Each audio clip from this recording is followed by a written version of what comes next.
একজন তোমাদের খুঁজতে এসেছিল, আমার বন্ধু বলল। কারা দাদা? কি জিজ্ঞেস করছিল? ওরা তোমাদের ছবি নিয়ে তোমাদের সম্বন্ধে জিজ্ঞাসাবাদ করছিল। ওদের নাম জানেন আপনি? সেটা তো জানি না, কিন্তু হ্যাঁ, ওনাদের মুখে একটা ঘায়ের দাগ আছে, বেঁটে করে, আর খুব কালো দুজনে। ওদের মধ্যে একজন নিজেকে পুলিশ বলে মিথ্যে কথা বলছিল। এ তো দাদা ওরাই ওরাই। ওরা মানে কারা? আমার মামা স্যার। ওনাদের জন্যই আজ আমরা এখানে দাদা। এইসব তোমরা কি বলছো? আমাদের সম্পর্কটা ওনারা কোনোভাবেই মেনে নিতে চান না দাদা। না ওরা তলোয়ার দিয়ে কাটে, না ছুরি দিয়ে মারে, শুধু কথায় আপনাকে অপমান করবে। ওরা আর এখানে আসতে পারবে না, আমি সব সামলে নেব, তোমরা চিন্তা করো না। ঠিক আছে, এবার শুয়ে পড়ো। ঠিক আছে দাদা, থ্যাংক ইউ দাদা।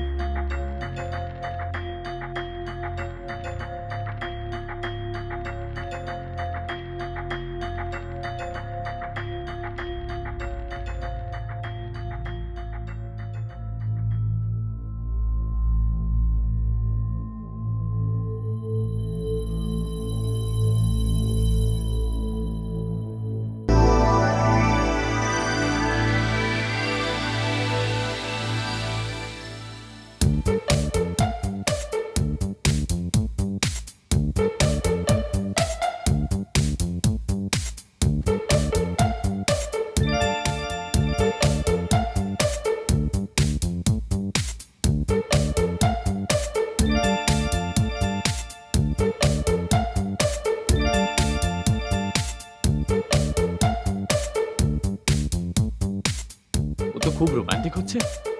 আসছো? হ্যাঁ, কিছু একটা করতে হবে। ওকে সামলানো খুব মুশকিলের কাজ।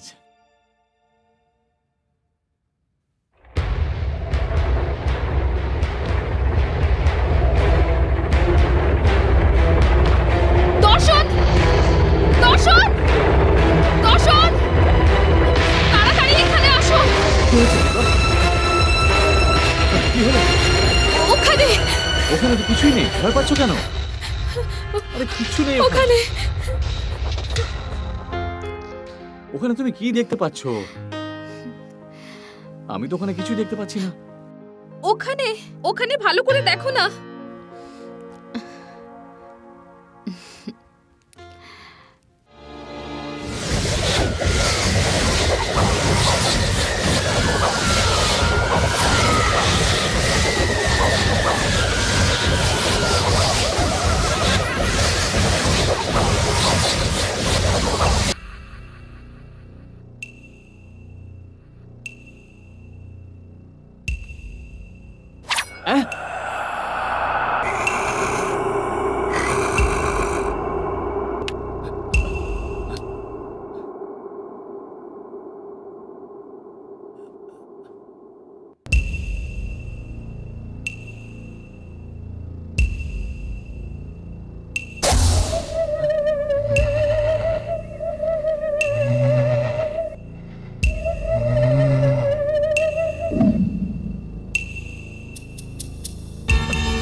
আমাকে ভয় দেখানো হচ্ছে? এক্ষুনি মজা দেখাচ্ছি।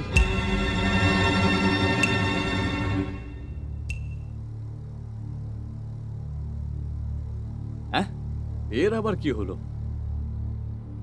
এই যে নিজেই ভূত ভূত করো, এখন নিজেই ভূতের মতো বসে আছো কেন? না, কি আর না? না, এখানে আর থাকবো না। আমরা এখান থেকে চলে যাব। ওরা আগে লুকিয়ে ভয় দেখাতো, এখন এখন তো সামনে এসে ভয় দেখাচ্ছে। আমার কথা বিশ্বাস করো, আমি তোমার সাথে বাঁচতে চাই। মরে গিয়ে এখানে আমি ভূতেদের সাথে থাকতে চাই না। প্লিজ আমার কথা শোনো, এখান থেকে আমরা চলে যাই। এরকম কোনো ব্যাপার নয় দিব্যা, তুমি ফালতু ভয় পাচ্ছ। আমিও তো তোমার সাথে আছি, দেখো আমার তো কিছু হয়নি। আমি ফালতু ভয় পাচ্ছি না, আমার সাথে কিছু হচ্ছে। আমি শুধু তোমার জন্য এখানে আছি। তুমি যদি আমাকে ভালোবাসো তাহলে চলো। আমিও তোমাকে এটাই বলতে চাইছি, যদি তুমি আমাকে ভালোবাসো তাহলে এখানে থাকো, না হলে তুমি যেতে পারো।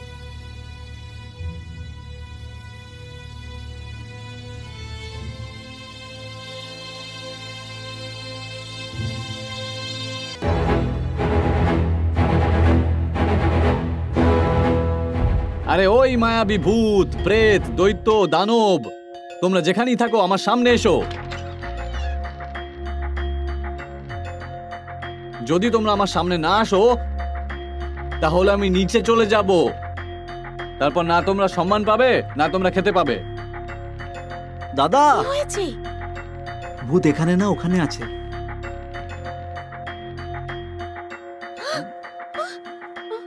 কি হয়েছে? ও তো ওখানে।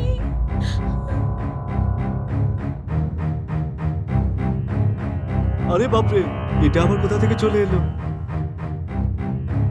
এ আবার কোত্থেকে এলো? আমার খুব ভয় করছে। দরজা বন্ধ করে দিই। বাঁচাও ভগবান, বাঁচাও মা শীতলা।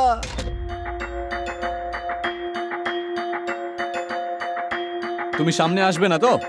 ঠিক আছে, তাহলে আমি নিচেই যাই।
বাইরে কি দেখেও ভয় পেয়ে গেল। ঠিক আছে, নিজে গিয়েই দেখে আসি।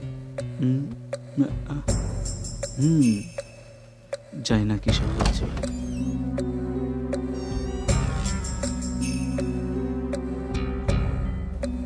এত অন্ধকার কেন? দরজা বন্ধ করো।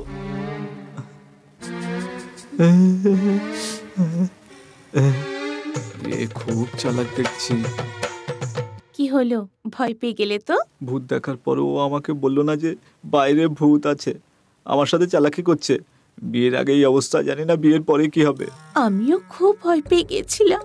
হ্যাঁ, লাভ ম্যারেজ করার জন্য এরকম ভূতের টেস্ট কেউ আবার নেয় নাকি? হ্যাঁ অবশ্যই, এরকম তো নিতেই হয়। তোমারই সতর্ক থাকা উচিত ছিল। এই জায়গাটা খুব ভয়ঙ্কর।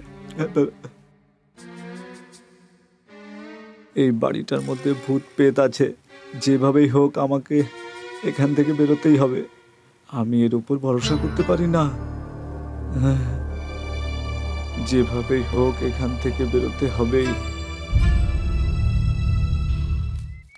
বাবু, মামা, খবর? কেমন আছো? আমি তো ভালো আছি, তোমরা সবাই কেমন আছো? আমরা তিনজনে ঠিকই আছি। তবে কেন, কি হয়েছে আমাকে বলো, এক্ষুনি ঠিক করে না, দিচ্ছি। সেরকম কিছু না। তোমার সাথে অনেকদিন দেখা হয়নি, তাই চলে এলাম আর কি। তাতে কি হয়েছে? এখন তো তোমরা এখানে চলেই এসেছো। হ্যাঁ, আমরা এসে গেছি। এবার দেখবে কত মজা হবে। আরে শোনা, আমাদের প্ল্যান কেমন ছিল? আমি তো আশাই করিনি। প্ল্যানটা খুব ভালো। হ্যাঁ, আমাদের প্ল্যান হিসাবে মুরগিকে তৈরি করছি, এরপর শুধু বাকি থাকবে ওর গলাটা কাটতে।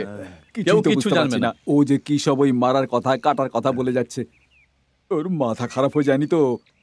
সে যাই হোক, আমি শুধু ওর কথায় হ্যাঁ বলে যাই। আরে শোনা, আমরা কোনো সাধারণ লোক নই। আমরা 1000 মুরগি কেটে খেয়ে ফেলি, তারপর ঢেকুরও তুলি না। আমিও কারুর থেকে কম যাই না।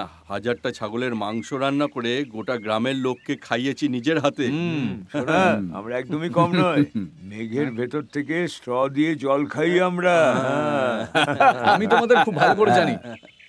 সে যাই হোক, তোমরা যা করেছো সেটা ফাটাফাটি করেছো একেবারে। আরে কিছুই এখনো ফাটাফাটি হয়নি সোনা। যখন এখানে হবে তখন বুঝতে পারবি। হ্যাঁ, এই তো সবে শুরু, এরপর দেখো কি কি হয়। আর মামা, এখানে যে আছে না, ও দেখতে খুব ভয়ঙ্কর। ওকে দেখে দিব্যা খুব ভয় পেয়ে গেছে। তাই আমার মনে হয় ও খুব তাড়াতাড়ি এখান থেকে পালিয়ে যাবে। আর মামা, ও যদি পালিয়ে যায় তাহলে আমাদের কাজ হয়ে যাবে। কি বললি? তুই ওকে বার করার কথা ভাবছিস? আমি তো কিছুই বুঝতে কি পারছি বললে? না। তুমি এর ব্যাপারে কিছুই জানো না? না। মামা, আমি তোমার প্ল্যানের প্রশংসা করছিলাম। তোমার প্ল্যানের যে ভূতটা এখানে আছে না, সে দারুণ কাজ করছে। সোনা, তুই কোন ভূতের কথা বলছিস? আমি তো কিছুই বুঝতে পারছি না, একটু ভালো করে বুঝিয়ে বল না। আরে আটা চাকি যখন নেই তো আটা ভাঙাবো কি করে? আমরা ছিলাম না, এসব হলো কি করে? এসব তোমরা কি বলছো? তার মানে এসব তোমাদের কাজ নয়? আরে বাবা, আমরা তো এইমাত্র এলাম, আসার পর তো কাজ শুরু করব। তার মানে এখানে যেসব নাটক চলছে সেগুলো তোমাদের লেখা নয়? আরে একেবারেই না। তার মানে এখানে সত্যিকারের ভূত আছে? সত্যিকারের ভূত? আমাদের এখান থেকে কেটে পড়া উচিত, না হলে সত্যিকারের ভূত আমাদের মুশকিলে ফেলতে পারে। চলো কেটে পড়ি।